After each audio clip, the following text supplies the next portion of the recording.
So, welcome back to another episode of Listen Up Younger Self. I am ridiculously excited to have my dear friend Tory Brandt with me today. She has been my friend for at least 12 years, and we go pretty far back, but we also have gone through a lot together. And I absolutely adore her, but she is one person that has had a very long marriage, a very successful marriage. She has been married for almost 28 years, and I think that anybody that can make it that far has some knowledge and some hindsight. And so I thought today I would pick her brain. And I thought it would be kind of fun to do this once in a while, grab somebody with more hindsight than me or just as much and see what they might have to say for tips for you. So, Tori, tell me a little bit about you, and then we'll move on to some questions so that I can just dig in. And she doesn't really know what my questions are. So that's the fun part. I know. I'm like, I'll tell you all about me because I know you're dying to hear it, Heather. But gosh, about me. So I'm 58 years old. Like she said, I've been with Dave 30 years, married almost 28. I have two boys that are 25 and 26. So as you can tell, I had children right away in my marriage. So we'll probably get to some of that. Um, I am an entrepreneur. I work full time. My husband does as well. We live bi-coastal. We're half the year in Montana, half the year in Puerto Rico, where I am right now. And we just really created a life that we were trying to create from the second we got married, honestly. Yeah. And so one thing I forgot to mention is Tori and I have been business part. I've known you for 12 years, 12, 13 years, but we've been business partners for 11. And so gotten to know her really well over that time. And we're still talking, and I love that part. So we're still friends. So, She does what Tori, I say. When I yeah, say, just kidding, she doesn't yeah, listen. that's exactly how it works. She doesn't No, I don't listen. listen. So tell me, let's start this with just something super basic because as you know, my listeners are listening to things I wish I would have known when I was like my 30-year-old self or things that I've learned along the way. And because not every lesson was I've learned 30 years ago, right? Like I've learned them 10 years, 15 years on into marriage, and we just keep learning and growing. And what do you think is probably the most misunderstood thing you think about being married? Because I think everybody, like I'm going to a wedding this next weekend and it's so exciting. And I'm so excited to see the bride and groom get married and they're adorable and they're loving. And this part of your life is honeymoon stage. You know what I mean? You're like, we're going to be together forever and I love you so much. And this is good. Like we're always going to be like this, right? So what would you say? What do you think the one thing you like really learned? It could be more My than gosh, I one. think there's so much more than just one thing. Oh So, yeah. thank you, Heather. I mean, honestly, you have a brother, right? Mhm. Yep. I have four big sisters. So I got to see marriages happen before mine. I got to see what happens with good choices in spouses and bad choices in spouses before I got married. So I had, like they were kind of like the tester subjects, and I got to just sit back and observe and see qualities and traits that I was like like that I was really after, and ones that were absolute no-go with people I was dating. I think that was something that was really good for me. I lived with Dave before we got married, and I'm a religious girl. I get all of that. But let me tell you, for me and my personality, I thought that that was a very good idea for me because I'm very strong. I'm very mouthy, like your host. And I had to behave somewhat because he could still get out of it. So we got to work out some of our differences without me just laying down the law. This is how it's gonna be, blah, blah, blah, blah. And I'm 6 years older than Dave. So sometimes I think I'm his mom. And So I had to kind of tread lightly and work through some stuff before we actually walked down the aisle. But I'm going to also say this. I walked down the aisle. Maybe it was because of the observations and the living together and all of that that I got beforehand. I walked down the aisle thinking, I was thinking, this is such a good decision, Tori. You are marrying an amazing man. Like, I trust him fully. He didn't have much yet, but he had a vision and a drive. I trusted him. There was no thing that I was weary about at that moment. But it wasn't that, like, I cannot believe Dave Brandt is marrying me. Like, I'm the luckiest girl ever. This is a great partnership. And I have loved him more every day since I got married than I did walking down the aisle. I would agree with that. I think your love changes and it grows and it becomes what's the word I'm looking for, where it's not conditional, right? It's not like it's not easy to just get mad and go, I'm done, right? But I think walking into it going, this is a partnership, because when you look at everything you have to do in a marriage, not only finances, but raising children, and you might have different ideas on that. And we all think we know how we're going to raise kids together until all of a sudden those kiddos come. And then one of you is like, no, they can't do that. And you're like, well, why not? That doesn't make sense. Of course they can do that. So having that strong partnership and understanding in the beginning of it is so crucial. And because when the things get hard, you have to be able to fall back on sometimes more than love. Yep. Right? Yep. Yeah. And I think that's what people forget about. And I think that's why people have too much of an exit strategy when it comes to marriage, is because they're like, I don't feel it right now. So go Well, ahead. can I add on that? Yes, you're the Okay. guest. So they're just like business, just like my children, just whatever. I never had an exit strategy unless Dave did something drastic to me, which I will not take. Well, I don't know because it hasn't happened. I don't know. I can't give advice on that because Right. he's never done anything to me that I have to make a decision whether I'm going to stay or leave. But this is my person and I'm done. And we're going to figure this out together. And I truly feel that that's the way he is too, because it just doesn't even come up no matter how big of a fight we are in.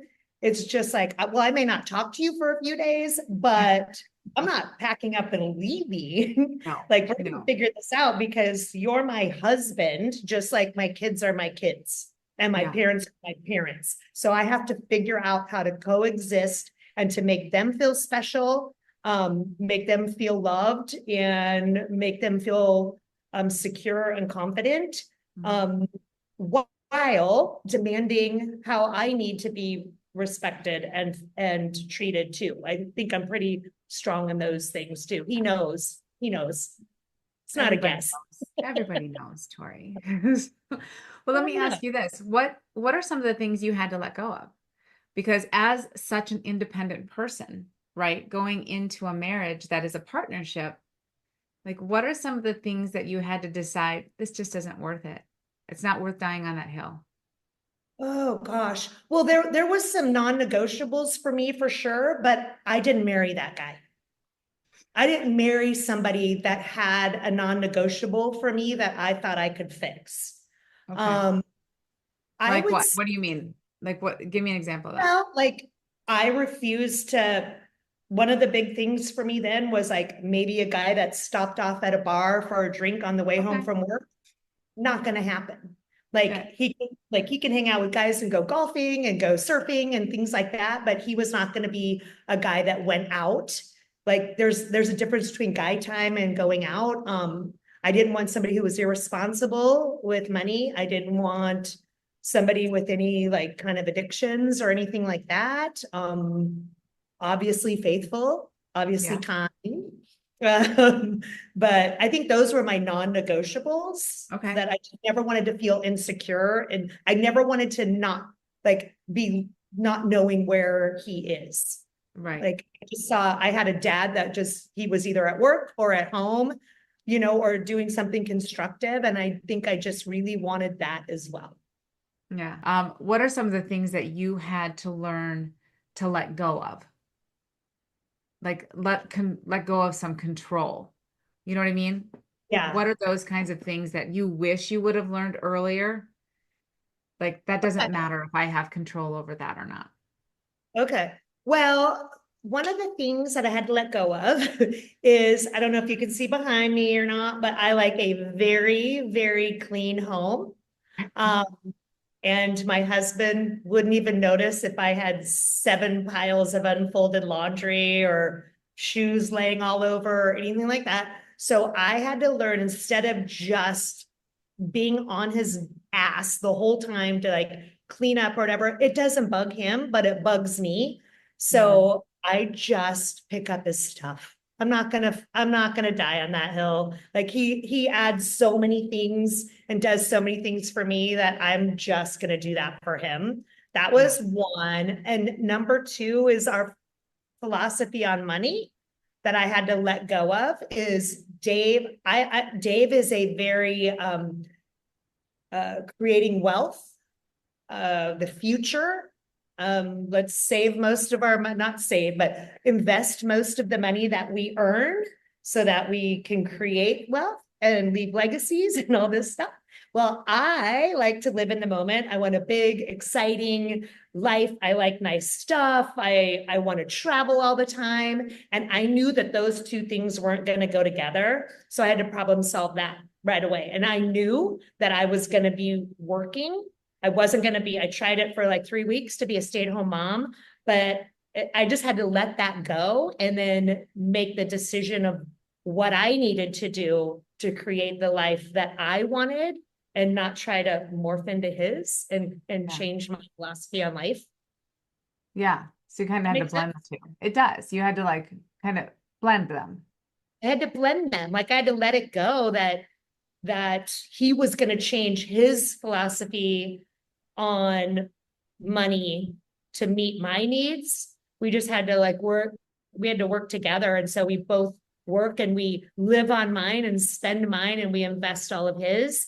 And we are both happy as a clam because I get to spend whatever I make and he gets to invest everything he makes. And that just takes the fight off the table.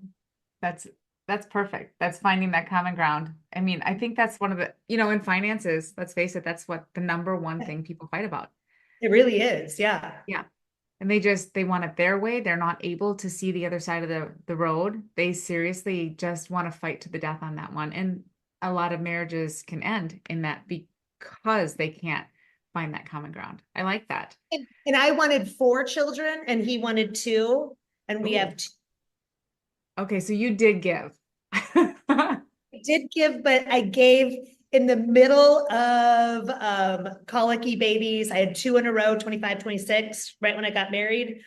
He caught me in a weak moment and got a vasectomy. And then I was like, dang it, damn, you tricked me. So, but looking back, I probably wouldn't have been a good mom of 4 children anyway, because I'm a little self-centered. But But it's knowing thyself, right? Just know thyself. Um,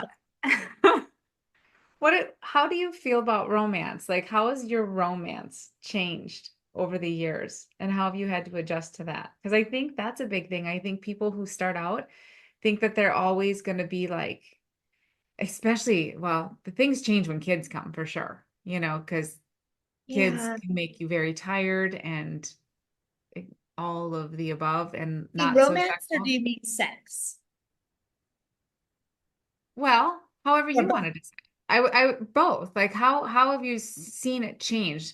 Just how you guys connect romantically on, as a partnership, we do all the other things, right? We do the the bills and the raising of the children and all that stuff. But the romance part is just you and Dave. And how do Right. you two keep each other on a level where you still know that you're loved, needed, secure, and just wanted? Do you know what I Yeah. mean? So it's so funny because like I am not a super sexual person. Mhm. You know, this Like, is going out for everybody, just so you know. Like okay, I'm everybody. not, Okay, that's well, I'm good. just saying, like, inside, like, I'm just not like, so my idea of romance is, going out to dinner. Like, I have two things, like for my anniversary, which is right after Christmas, and Valentine's Day. I'm like, Dave, all I want to do is go on a date. I don't need presents. Like, presents are nice, don't get me wrong, but I'm like, I just want to go on a date. And then Hmm. at first he was like, well, where do you want to go? And I'm like, I want to go on a date. And then he'd be like, well, what are you craving? I'm like, I want to go on a date. And then he's like, well, what time do you want to go? I want to go on a date. And so he finally, years, and I'm like, remember like when you used to say, hey, do you want to go out on Friday night? I'll pick you up at 7 and you made a dinner reservation. Like that's like to me is romance. Yeah. So and just snuggling up and watching a movie or watching TV. Like I need constant attention. I need my hair played with. I need my back scratched. Like that to me is intimacy more so Yeah. than sex. Yeah. Okay. And not Absolutely. that I dislike sex, but I could go without sex before I could go without the other. And you just have to tell them and like what you like need from them. And I make it funny. I just yell for them all the time. I'm like, good. I just put it on my reel today, reel on there today, not a reel, whatever, on my story. And I'm like, this is me when it's time to go to bed. And I just keep coming back out or yelling for him. And he's like, for the love, because he knows that I need him to go to bed so he can scratch my back. You're And I like, want him to watch TV. Dave. I need it. Damn, like that. Like it drives my kids crazy, everything. But I also know that he finds the connection with sex and Okay. he to be desired. And so not every time, but remember in there to instigate it and you start it for sure. It makes them feel really desired and very manly and, like whatever. I could probably just keep watching the movie, but it's like snuggle up, you sometimes. Um, and and consistently, like not it's Tuesday, but realize like when he's pulling away from me and I feel like we're just getting disconnected, it's the time for me to snuggle up Yeah. and start it because sometimes he's feeling rejected and just not desired, and that's not the truth. It's just not a thing that I need as much as some other girls. So it's always great once you start. It's always Yeah. great. It's just the starting part, Yeah. and so Yeah. just do it. And you do feel so connected and that much more in love and whatever, so that's what I recommend. Like be consistent on, you know, however many times a week you want to go for it, but at least once a week, if not Right. two or three. Right. But I think that's just it. Like what I heard you say is that after all these years how he feels, like what Yeah. he needs. And you can put that above your own. Yeah.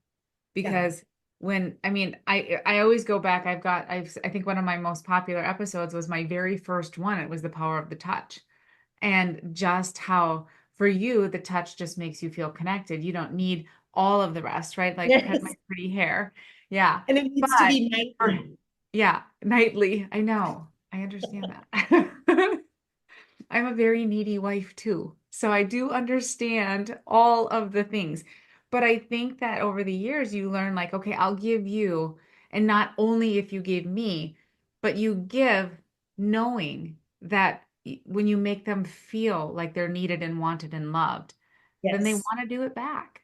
Like you Yeah. don't have, it doesn't have to be conditional, right? It doesn't have to be conditional. It's just done.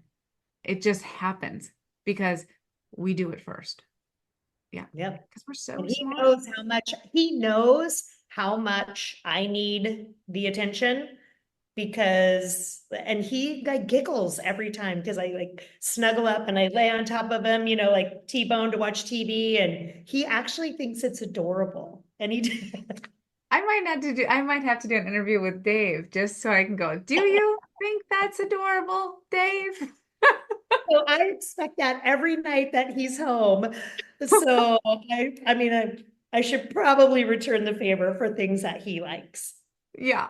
So that's funny because I want to be like, Dave, when she's in the bedroom and you're in the living room watching football and you hear, Dave, Dave, are you like, oh my gosh, she's so adorable? He might, he He's gonna might. say, absolutely. Absolutely. Absolutely. So is that, what do you think? So this might go right along with it. Like, what do you think the secret? What's your secret to a happy marriage? Is that it? Just that Nope, attention? No? nope. I don't think like you got to find the things that you love to do together, and you've Mhm. got to not be a pain in the ass when you do those Yes. things. I talk to you about this all the time, Heather. Yes, So I know. I'm not a Dave pain in and the I, ass. no, you are because you don't like golf or football, which are two of my favorite things. But I'm not So married to you. I know, I'm just kidding. But my husband loves them But both too. Steve loves So golf I and know. football. I know. So, like, I would say finding the things that you like to do. Like, okay, so Dave loves to paddleboard. It's so boring to me. It's so boring. You got to haul that big old thing. It's heavy, it's whatever. But I just go and I don't whine. I don't complain. That's something he loves to do. I don't go all the time, but I'm terrified of the ocean, but I go and paddleboard with him like 2 or 3 times a month. He goes almost every day. So it's like, sure, I'll go today, like on those days. But same with like, I go to like football games with him and his friends all the time. And I don't check him on how much he's drinking. I don't check him on if they're chewing tobacco and I don't like it or, like whatever. I just turn myself into one of the guys with golf. Like I kind of do the same thing. And like I golf with my girlfriends. He golfs with his guy friends. Sometimes we go alone just as a couple. Sometimes we go with other couples.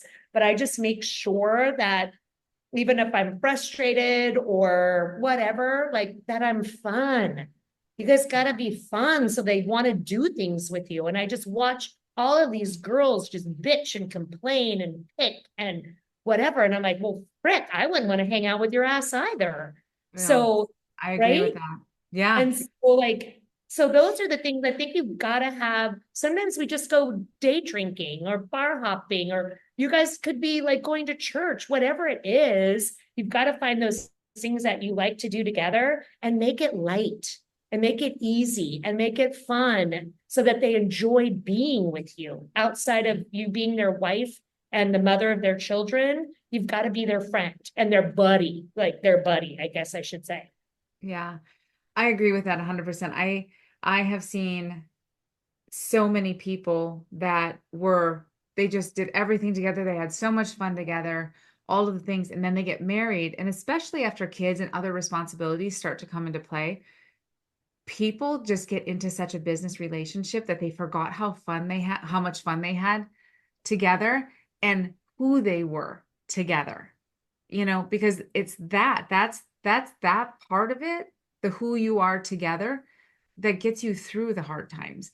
And if you can't have fun, then it just gets exhausting. And I've seen it, and you see people who are always bitching about their husband or bitching about their wife. Oh, that's And the if you worst. can bitch about your husband or your wife to somebody else, it's to another extreme already. Because it's more than just, I mean, nobody has a perfect marriage, but I don't go bitching about Steve if we have a disagreement because I know it's just done, you Yeah, know? you have to learn to have conversations that do not revolve around household things, finances, and your children. Like Mhm. that's like when we're on the golf course or we're at a gate, like we're not talking about any of this. We are just two friends shooting the shit, hanging out, having some beers, whatever it is. Like, so whatever your things that you like to do extracurricularly, like just while you're doing that, just get out of like you're a couple mode and turn into friend like buddy mode. Yeah, that's fun. I like that. That's great. That's great advice. So I know not every day is 100% and perfect and butterflies and rainbows, but how do you handle days when you and Dave are just not jiving? You're just not feeling 100% in sync. Okay, well, usually when we're not 100% in sync, I usually snap and then, or I go into that I'm not talking to you. Okay. now. And That what sounds I've healthy. learned is, I don't know who your spouse is or your future spouse is, but mine will not cave. So if I decide that we're not going to be speaking because I'm mad, he's going to outlast me. It could probably be 7 years later and we still haven't said one word to each other. So when we're not in sync, what I've learned is I just walk up and say along the lines is, okay, we are so out of sync right now. Mhm. Like I'm just not, whatever's happening here, like it just depends on what the situation is, but just sit down and start talking about it because that's something I have learned over the years is just to communicate better. I'm not a great communicator. I'm an avoider. I find Heather knows we're friends. We're business partners, and I This is, just want it to go away. And what I've learned over the years is that nobody's going to understand your point of view or how you see things or how things make you feel unless you communicate that with them. So don't have the standoff.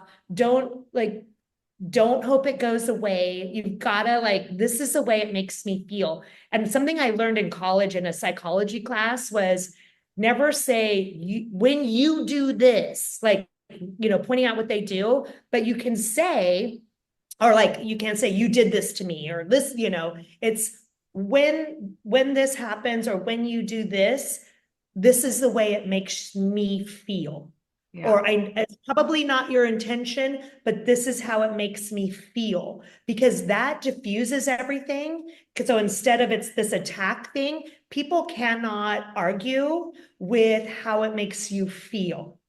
yeah, And so you can have a discussion. And then the second thing that I always try to do is I can get really, really mad and I'll zero in on that thing. And that thing I can make in my head to be this huge, like, you're always like this. And this is, I hate this about Dave and blah, right? yeah. But instead, I'll do this whole list, whether I write it, whether I say it in my mind, of every great quality that my Mhm. husband, my friend, my business partner, but we're talking about husbands here. So every great quality that they have, remembering all the good days, all the good experiences, what a good father, because trust me, when you're mad, they can be the worst dad, the worst human, the worst husband, and you can just make up all of this stuff in your mind. And you're the only one that can switch that and be like, communicate about what the problem is, and don't let yourself go down that rabbit hole of just tearing them apart so you can be right even if Yeah. it's in your mind. No, that is solid because I do see, and I've done where Oh, I get angry and I'm so right in my head that I am just waiting for him to let the stars, like all of a sudden the clouds open and he's like, oh my gosh, I see it now. And like that's not happening. That's just simply not going to happen. So when we're both avoiding each other, we're both waiting for the other one to give. And there's no prize. There's no no, prize in being the one who lasts the longest, except for no, the fact that you're wasting precious, valuable time. And I hate being mad. I hate being mad with him. And so I love like, tension in the house. It's just, ugh, oh, it's hate it. awful. And so if you could take that and just be like, this is how I feel, you're right. Like just that communication is just everything and being willing to go first, like being willing to like knock your ego down and go like, hey, we don't need to get a trophy here for being the person who stood our ground the longest because there isn't one. I've yet to see one. I have no trophy anywhere that I have found. So, but I love that. I do. I I think we think should get trophies. I'll buy you one, Heather. I'll buy you one and then we'll just show it to our husbands. Be like, hey, look, let's see who can get this one, sucker. Although I think Steve would win. I can't handle it. I can't handle us being mad at each other. And so I just I have to know. like, oh, I hate it. I hate it. I hate Dave's it. probably happy that we're both not, or both of our husbands are probably happy that we're both not talking for a few days. Yeah. Steve might be like, this is really welcome They silence. probably, Like they probably pick fights with us to get us to stop talking. we text each other, be like, hey, how can we piss off the girls today so that we can just have a moment of peace? But then they're like, shit, they figured me out. They're like, this is how you make me feel when we do this. So we need to communicate about the fact that we're not talking. And they're like, damn, that only lasted 2 minutes. Oh my Oh God. my gosh, Tori, you're amazing. You know I love you to death, and I'm so thankful you came on. You have such good wisdom and such great hindsight with marriage, and I know that a lot of people come to you for it because when you're married as long as you are, people want to know what you did and how you do it right. And I think like right what you said in the beginning is you saw how marriages could work and you could see how marriages don't, and you took that and you were like, I'll do this, I'm not doing that, right? You took every piece of evidence essentially that you were given over the years and you were like, I have a choice with this. And you've created an incredible life for you and Dave. And Dave helped. But you guys have created a great, great life. But I do honestly, I know my listeners know this, that I really believe women have the power within them to make things right because we're the ones that we do overthink so much. We're so emotional. We're emotional beings. And our husbands are just, I know he hates it when I say it, but they're just simple and they're darling, but they don't need what we need. Steve never sits in the bedroom and is like, ah, come in here, pet my head. So, oh my God, thank you for being on today, Tori. I've had such a good time. This is so much fun. So I hope you all enjoyed my chit chat with Tori today. I love how raw she is. I love how real she is. And I love the fact that she has learned more than anything to be her husband's best friend. That's what makes it work, that's how they continue to want to be together. And that's something that each and every one of us can learn from. So until next time, go find your buddy, go love him hard, and I'll talk to you next